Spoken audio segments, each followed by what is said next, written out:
வணக்கங்களே, கடவுள் அருள் டிவி நேயர்களுக்கு லட்சுமிநாதன் அன்பு வணக்கங்களை பார்க்க போகிறது வார ராசி பலன் 12ஆம் தேதியிலேருந்து 18ஆம் தேதி வரை எப்படி இருக்க போதான்னு பார்க்க போகிறோம். ஸோ எப்போதுமே சொல்கிறதாங்க, லக்னத்து பாருங்கள். ராசிக்கு பார்ப்பதை விட லக்னத்து பார்க்க ரொம்ப பர்ஃபெக்டாக இருக்கும்.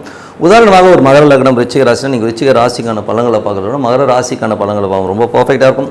முதல்ல வர்றது பொது பலன்கள், அதுக்கப்புறம் டிப் ஆஃப் த வீக். இந்த வாட்டி டிப் ஆஃப் த வீக்கில் நம்ம சொல்ல போகிற விஷயம் என்னென்னா, எதிரிகள் பிரச்சனைக்குள்ள ஆட்களை எப்படி அடக்குவது, அதுதான் நம்ம டிப் ஆஃப் த வீக் பாருங்கள்.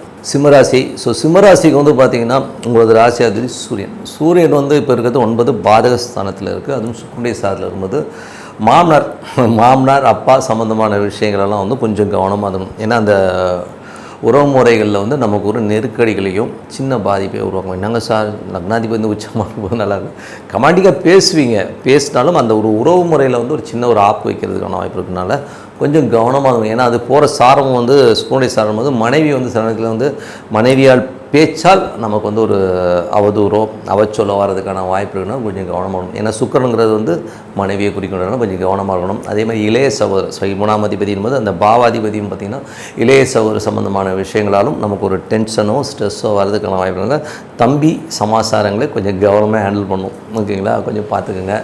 அதுக்கப்புறம் பார்க்கும்போது 2 குடும்பம் பணம் சம்மந்தமான விஷயங்களே சொல்லும். ஸோ அது என்ன மாதிரி விஷயம்னா 2-11 புதன். ஸோ புதன் பார்த்திங்கன்னா உங்களுக்கு இப்போ இருக்கிறது 9ல் இருக்குது. ஸோ 9ல் இருந்தாலும் அது கேதுடைய சாரத்தில் இருக்கும்போது அப்பாவுடைய பேச்சுக்கள். ஸோ அப்பாவுடைய பேச்சுக்கள் கொஞ்சம் பெட்டுக்கொடுன்னு பேசினாலும் வெளிநாட்டில் ஏதாச்சும் சட்ட ரீதியான விஷயங்கள் ஒரு பெரும் பணம் மாறணும் அப்படின்னு எதிர்பார்த்துருந்தீங்கன்னா கண்டிப்பாக வரதுக்கான ரொம்ப சூப்பராக இருக்குது. அதெல்லாமே ரொம்ப நல்லாயிருக்கு.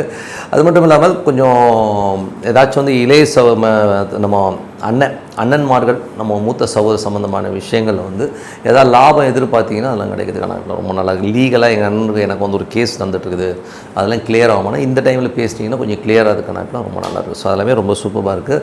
பேசும்போது மட்டும் கொஞ்சம் கவனமாக பேசுங்க. கொஞ்சம் வெடுக்கொடுக்குன்னு பேசுகிற மாதிரி விஷயங்களை கண்டிப்பாக ஏற்படுத்தும். அதுக்கப்புறம் பார்க்கும்போது 4ஆம் அதிபதி. ஸோ 4ஆம் அதிபதியான செவ்வாய். ஸோ செவ்வாய் பார்த்திங்கன்னா உங்களுக்கு 12ல் இருக்குது. அது நீச்சமாக இருக்குது. அப்போது அம்மா அப்பா சம்மந்தமான உறவுகள் நம்மளை கொஞ்சம் கேவலமாக ட்ரீட் பண்ணுவாங்க. அது எப்படின்னா டேரெக்டாக பேச மாட்டாங்க, பின்னாடி பேசுவாங்க.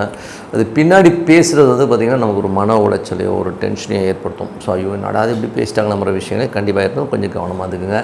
அதுக்கப்புறம் பார்க்கும்போது 5ஆம் அதிபதியான குரு. ஸோ 5-8ஆம் அதிபதியான குரு பார்த்திங்கன்னா உங்களுக்கு 10ஆம் இடத்துல தொழில் ஸ்தானத்தில் இருக்கும்போது கொஞ்சம் கவனமாக இருக்கணும். யாராச்சும் பெருசாக ஆசை காட்டி நம்மளை கவுத்து விடுறதுக்கான வாய்ப்பு இருக்கிறனால கொஞ்சம் கவனமாக இருக்கணும். குழந்தைகள் விஷயங்களையும் அதுக்கு இப்போ காலேஜ் இதெல்லாம் சேரும்போது 1க்கு 4 வாட்டி கேளுங்க. நிறைய பிள்ளைங்களுக்கு அந்த ஒரு கிளாரிட்டியே இல்லாமல் நான் அதை தான் படிப்பேன் இதை தான் படிப்பேன்னு இழுத்து விட்டுட்டு நம்மளை வம்பளை மாட்ட விட்டு அப்புறம் காசு விரயமாகிறதுக்கான வாய்ப்பு ரொம்ப ரொம்ப கவனமாக இருக்கும். இது அதில் என்னென்னா அந்த குழந்தைகள் ஸ்தானம் பரிவர்த்தனையில் 8ல் போகுது. அதனால் ரொம்ப கவனமாக இருக்கணும். குழந்தைகள் பேச்சை கேட்டுட்டு பிளைண்டாக ஒரு கடன் வாங்கி என் பிள்ளைக்காக சீட்டுக்காக கட்டுறேன்னு சொல்லிட்டு 5 லட்சம் 10 லட்சத்தை கொடுத்துட்டு அப்புறம் எனக்கு இது பிடிக்கலன்னு சொல்லிட்டு அது ஒரே லைனில் வேறு இடத்துக்கு போயிடுச்சுன்னு வைங்களேன், நமக்கு அந்த மன உளைச்சலை கண்டிப்பாக ஏற்படுத்தும். அதனால் கொஞ்சம் கவனமாக இருந்துங்க. 6ஆம் அதிபதி. ஸோ 6ஆம் அதிபதியான உங்களுக்கு சனி பார்த்திங்கன்னா உங்களுக்கு 8ல் இருக்கும்போது கவனம். வேலையில் ரொம்ப ரொம்ப கவனம். அது இந்த சிம்ம லக்னமாக இருந்து சனி தசா புத்தி அந்த நடக்கும் ரொம்ப ரொம்ப ரொம்ப ரொம்ப கேர்ஃபுல்லாக இருக்கும். ஏன்னா இதில் சனி சுயசாரத்தில் போகும்போது வேலையில் நமக்கு ஒரு டென்ஷனை கொடுக்கும். அதே நேரத்தில் உடம்பு. ஸோ உடம்புலையும் பார்த்திங்கன்னா ஏதாச்சும் தேவையில்லாத ஒரு பிரச்சனை போகிறதுக்கான வாய்ப்பு. ஏன்னா இது ஒரு 3 செக்டராக தாங்க வேலை பார்க்கும். ஒன்று உடம்பு சம்மந்தமான விஷயங்கள், கடன் வழக்குகள். ஸோ கடன் சம்மந்தமான விஷயங்கள், வழக்குகள் சம்மந்தமான விஷயங்களை தான் ஏதாவது ஒன்றுத்தில் கையை வச்சு ரொம்ப பாடாப்படுத்தும். ஸோ அதனால் கொஞ்சம் நீங்கள் கேர்ஃபுல்லாக இருக்கிறது ரொம்ப ரொம்ப நல்லது. ஏன்னா அந்த மாதிரி விஷயங்கள் கொஞ்சம் கேர்ஃபுல்லாக இருந்துங்க. அதுக்கப்புறம் பார்க்கும்போது உங்களுடைய 7ஆம் அதிபதியும் 8ல் இருக்கும்போது கணவன் மனைவிக்கு நடுவில் பார்த்திங்கன்னா கொஞ்சம் நிறைய வாக்குவாதம். அவங்க குடும்பத்தை நீங்கள் திட்டது, உங்கள் குடும்பத்தை அவங்க திட்டதுன்னு வாங்க இல்லையா. ஸோ அந்த மாதிரி விஷயங்கள்லாம் நடக்கும். ஸோ அதனால் இந்த கழுவி ஊற்றுற மேட்டர்லாம் கொஞ்சம் ஓரம் கட்டிட்டு சைலண்ட்டாக இருக்கணும். ஏன்னா சூழ்நிலை விடாதுன்னும் போது நமக்கு தேவையில்லாத மன உளைச்சலை கொடுத்துரும். நீ என்னத்தை சம்பாதிச்சு கிழிச்சன்றுவாங்க. அப்போது நமக்கு கண்டிப்பாக கோவம் வரும். ஸோ இந்த மாதிரி ஒரு மன உளைச்சலுக்கு ஆளாகும்போது இந்த மாதிரி டமால் டிமில் இருக்கிறதெல்லாம் இருக்கும். ஸோ அதெல்லாம் கொஞ்சம் கண்ட்ரோல் பண்ணிங்க. இன்றைக்கி டைம் எப்படி இருக்குது, சிம்ம லக்னமாக சனி தசாபத்தி அந்த நடக்கிறவங்களுக்கு இந்த மாதிரி எமோஷனான விஷயங்கள் இருக்கும். ஒரு பெரும் பணம் சம்மந்தமான விஷயங்களையும் ஒரு தர்க்கம் இருக்கும். அதனால் பூர்வீக சொத்து சம்மந்தமான விஷயம் கொஞ்சம் கேர்ஃபுல்லாக ஹேண்டில் பண்ணுறது ரொம்ப ரொம்ப நல்லது. அதுக்கப்புறம் ஏன்னா சில பேர் அந்த வேகத்தில் எனக்கு எதுவும் தேவையில்லைன்னு சொல்லி எழுதி கொடுத்துலாம் வந்துடுவான். ஸோ அந்த மாதிரி முட்டாள்தனம்லாம் பண்ணாதீங்க. நாளைக்கு சொத்துங்கிறது வந்து நீங்கள் வந்து சம்பாதிக்க ரொம்ப கஷ்டம். எனக்கு வந்து மானம்தான் முக்கியம், ஹாய் ஊய் நான் யார் தெரியுமா, நான் கவரிமான் அப்படின்னு சொல்லிட்டு அதுக்கப்புறம் மண்டையில் முடியலாமல் சுற்றுனவன் நிறைய பேர். ஓகேங்களா? அதனால் அதோடைய ரியாலிட்டி தெரிஞ்சு பொறுமையாக ஹேண்டில் பண்ணணும். ஒரு தப்பான ஒரு டைம் ஆகுதுன்னா அதை வந்து நம்ம போஸ்ட்பான் பண்ணி போகிறது தான் ரொம்ப நல்லது. ஸோ கொஞ்சம் பார்த்து நடந்துக்க ரொம்ப ரொம்ப நல்லது. அதுக்கப்புறம் பார்க்கும்போது ஏன்னா இதெல்லாம் வந்து ஒரு ஃபேக்ட் அண்ட் ஃபிகர்ஸ் இருக்குன்னா கொஞ்சம் கவனமாக பார்த்துக்க ரொம்ப ரொம்ப நல்லதுங்க, பார்த்துக்குங்க. அதுக்கப்புறம் வந்து உங்களுக்கு வந்து 10ஆம் அதிபதி சுக்கிரன் வந்து பார்த்திங்கன்னா உங்களுக்கு வந்து 10லே இருக்கும்போது தொழில் சம்மந்தமான விஷயங்கள் நல்ல ஏற்றங்கள் புதிய வாய்ப்புகள்லாம் வரலன்னு சொல்ல முடியாது. ஏன்னா அது பரிவர்த்தனை அங்கே இருக்கும்போது அந்த மாதிரி விஷயங்கள் நல்லாவே இருக்கும். பட் கொஞ்சம் கேர்ஃபுல்லாக ஹேண்டில் பண்ணணும். ஏன்னா டைம் வந்து கொஞ்சம் நிறைய கிரகங்கள் வந்து 8ல் இருக்கும்போது கொஞ்சம் கேர்ஃபுல்லாக ஹேண்டில் பண்ணுறது ரொம்ப ரொம்ப அவசியங்க. மற்றபடி வந்து உங்களுக்கு 11ஆம் அதிபதியான புதனும் பார்த்திங்கன்னா உங்களுக்கு வந்து இப்போது வந்து 9ல் இருக்கும்போது அப்பா சம்மந்தமான உறவுகள், அப்பாவுக்கு ஒரு ட்ரீட்மெண்ட்டோ அப்பாவுக்கு சம்மந்தமான விஷயங்கள் ஒரு சில விஷயங்கள் வந்து நமக்கு தேவைப்படலாம். ஒரு ட்ரீட்மெண்ட்டோ வழக்கோ வரும். ஸோ அது மாதிரி விஷயங்களை கொஞ்சம் சால்வ் பண்ணுறது ரொம்ப ரொம்ப நல்லதுங்க.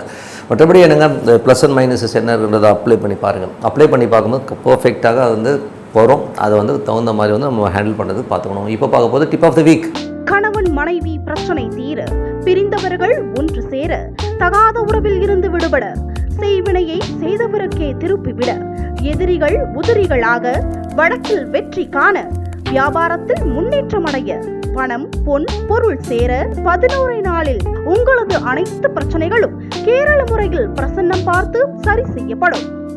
உடனே தொடர்பு கொள்ளுங்கள் ஜெயா டிவி புகழ் மேல்மருவத்தூர் ஞானகுரு அவர்களை. ஸோ டிப் ஆஃப் த வீக்கில் இப்போ நம்ம பார்க்க போகிற விஷயம் என்னென்னா எதிரிகளுக்கு எண்டு காடு அப்படிங்கிறதுக்கு தான் பேச போகிறோம். ஸோ என்ன பண்ணலாம்? ஸோ எதிரிகள்ங்கிறது வந்து நம்ம வாழ்க்கையில் வந்து தவிர்க்கவே முடியாது. ஏதாவது ஒரு ரூபத்தில் வந்து எவனாச்சும் ஒருத்தர் வந்து ஆப்பு வைக்கிறதுக்காக சேர் போட்டு உட்காரவன் நிறைய பேர் இருக்கிறான். நீங்களே பார்த்தீங்கன்னா ஏதாவது ரூபத்தில் அது எந்த சொந்தக்காரனாக இருப்பானால, வெளியிலேருந்து வருவானால, ஆஃபீஸில் வந்து பக்கத்தில் உட்காரவனாங்க கூட தெரியாது, டார்ச்சர் பண்ணி சாவடிக்கிறதுனே நிறைய பேர் இருப்பாங்க. சில பேர் வந்து சேடிஸ்டாகவும் இருப்பாங்க. நிறைய பேர் பார்த்திங்கன்னா உன்னை என்ன பண்ணுறோம் பாடுறாங்கிற மாதிரியான பயம் முடித்து உங்களை வந்து ஒரு மன உளைச்சல்லே கொண்டாடுவான். அது வந்து ஆஃபீஸாக இருக்கட்டும், பக்கத்து கூட இருக்கட்டும், எங்கே வேணா இருக்கலாம், எதிர் கூட இருக்கலாம், ஃப்ரெண்டாக இருக்கலாம், எவனா வேணாலும் வந்து உட்காந்து நம்ம டார்ச்சர் பண்ணுறது நம்ம பார்க்குறோம். சில நேரங்களில் உறவு முறைகள்லையும் இருக்கும். ஸோ உறவு முறைகள்லையும் பார்த்திங்கன்னா ஒரு மாமியாராக இருக்கும், அம்மா வரும், பெத்த அம்மாவுக்கும் பொண்ணுக்குமே அந்த மாதிரி விஷயங்களும் நிறைய நடக்குது நீங்கள் பார்த்தீங்கன்னா. ஸோ அந்த மாதிரி உறவு முறைகளையும் வந்து நிறைய டார்ச்சர் பண்ணுறவங்க நம்மளை வந்து எப்படா இதை விட்டு வெளியில் வருவோம், இப்படி பயமுடுத்தி என்னை டென்ஷனும் டார்ச்சரும் பண்ணிகிட்டு இருக்காங்களேன்னு சொல்கிறவங்களுக்கு தான் இந்த டிப்பு. ஏன்னா வந்து எதுக்கு சொல்கிறேன்னா இது வந்து கண்டிப்பாக வந்து நீங்கள் அப்ளை பண்ணி பாருங்கள், ரொம்ப பர்ஃபெக்டாக ஒர்க் ஆகும். இது வந்து டெஸ்டடு. ஓகேங்களா? இந்த வந்து பரிகாரம் வந்து நம்ம டெஸ்ட் பண்ணி சக்ஸஸ் ஆன ஒரு பரிகாரம் தான். அதனால தான் சொல்கிறோம் எதிரிகளுக்கு எண்டு காடான பரிகாரம் என்ன. இதில் வந்து பார்த்திங்கன்னா நீங்கள் கூகுள் போங்க, கூகுளில் போய்ட்டு ஆதித்ய இருதயம்னு அடிங்க. ஸோ ஆதித்ய இருதயம்னும் போது அந்த ஸ்லோகன் என்ன லாங்குவேஜ் உங்களுக்கு தெரியுமா, தமிழ், இங்கிலீஷ் எதில் வேணால் போட்டிங்கன்னா வரும். படிங்க. அது எப்படி படிக்கணும்னா மனசார உட்காந்து அந்த சூரிய பகவானை உள்ளுக்குள்ளே வச்சுக்கிட்டு படிங்க. படிக்கும்போது என்ன ஆகுனாங்க, அது ஒரு தனி வைப்புங்க. நீங்கள் வந்து அது வந்து அந்த மந்திரம் வந்து நீங்கள் ரொம்ப சாதாரணமான மந்திரம்னு நினச்சிக்காதீங்க. அது வந்து அகஸ்தியர் வந்து ராமருக்கு உபதேசித்த மந்திரம். யாரை எதிர்க்கிறதுக்கு தெரியுங்களா? ராவணனை. ஒரு ராவணனை எதிர்க்கிறதுக்கு ராமர் போருக்கு போகிறதுக்கு முன்னாடி ஆதித்யன் அதாவது சூரியனை வச்சு அகஸ்தியன் வந்து பிரயோகப்படுத்தி இந்த மந்திரத்தை சொல்கிறாமா அப்படின்னு சொல்லி ராமனுக்கு அகஸ்தியன் அருளிய மந்திரம் தான் இது. அப்போ எவ்வளோ பவர்ஃபுல்லாக இருக்கும் பாருங்கள். இது வந்து என் லைஃப்பில் நீங்கள் அப்ளை பண்ணி பார்த்தீங்கன்னா நான் அப்ளை பண்ணி பார்த்துருக்கேங்க. எப்படின்னா நான் ஒரு காலகட்டத்தில் வந்து நான் ஒரு கடை வச்சுருந்தேன். எனக்கு எதிர்க்க ஒரு ஆள் இருந்தாருங்க. அவர் வந்து என்னை ரொம்ப டார்ச்சர் பண்ணிட்டார். டார்ச்சர்னால் கொஞ்சம் நஞ்ச டார்ச்சரில் ரொம்ப ஸ்ட்ரெஸ் ஆகிட்டு இருந்தார். ரொம்ப ஒரு மாதிரி நம்மளை ஒரு பெரிய ஒரு மன உளைச்சலே கொண்டு வர மாதிரி சுச்சுவேஷனில் இருந்தது. அப்போது நடாதியம் எதுக்கே உட்காந்து நம்மளை டார்ச்சர் பண்ணுறானே அப்படின்னு சொல்லிட்டு நான் என்ன பண்ணிட்டேன்னா ஆதித்ய இருதயம் ஸ்லோகனை படிக்க ஆரம்பித்தேன். அது எப்படி படித்தேன்னு தெரியுங்களா? சூரியன் உதிக்கும் பார்த்தீங்களா, காலையில் குளித்து முடிச்சுட்டு அப்படி சூரியன் உதிக்கும் போது அந்த சூரியனை பார்த்து அந்த ஆதித்ய இருதயம் படித்தேன். 3 நாளுங்க, 3 நாள் தான் படிச்சிருப்பேன். அவனை பொட்டி படுக்கையெல்லாம் தூக்கி வெளியில் போட்டு வெளியில் அனுப்பிச்சிட்டாங்க. அவன் அந்த ஏரியாலே இல்லை. இவ்வளோ பவர்ஃபுல் பாருங்கள் அந்த மந்திரம். அதனால் இது ஆதித்ய இருதயம் வந்து ரொம்ப பர்ஃபெக்டாக அற்புதமாக வேலை செய்யும். நீங்கள் அப்ளை பண்ணி பாருங்கள். அதுவும் வந்து உங்களுக்கு வந்து ரொம்ப ப்ரெஷர் அதிகமாக இருக்குது, என்னால் முடியவே இல்லைன்னா சூரியனை பார்த்து படிங்க. அது வந்து டேரெக்டாக சூரியனை பார்த்து படிச்சிங்கன்னா அதோட வைப் வந்து வேறு லெவலில் இருக்குங்க. பண்ணி பாருங்கள், சூப்பராக ஒர்க் ஆகும் சொல்லிட்டு உங்களிடம் விடைபெறுவது உங்கள் லக்ஷ்மி நாராயணன். நன்றி, வணக்கம். கடவுள் அருள் டிவியை பார்த்தமைக்க நன்றிகள். மேலும் இது போன்ற தகவல்களை தெரிந்து கொள்ள கடவுள் அருள் டிவியை சப்ஸ்கிரைப் செய்யுங்கள். மறக்காமல் பெல் ஐக்கானை கிளிக் செய்யுங்கள். கணவன் மனைவி பிரச்சனை தீர, பிரிந்தவர்கள் ஒன்று சேர, தகாத உறவில் இருந்து விடுபட, செய்வினையை செய்தவருக்கே திருப்பிவிட, எதிரிகள் உதிரிகளாக, வழக்கில் வெற்றி காண, வியாபாரத்தில் முன்னேற்றம் அடைய, பணம் பொன் பொருள் சேர 11 நாளில் உங்களது அனைத்து பிரச்சனைகளும் கேரள முறையில் பிரசன்னம் பார்த்து சரி செய்யப்படும். உடனே தொடர்பு கொள்ளுங்கள். ஜெயா டிவி புகழ் மேல்மருவத்தூர் ஞானகுரு அவர்களை.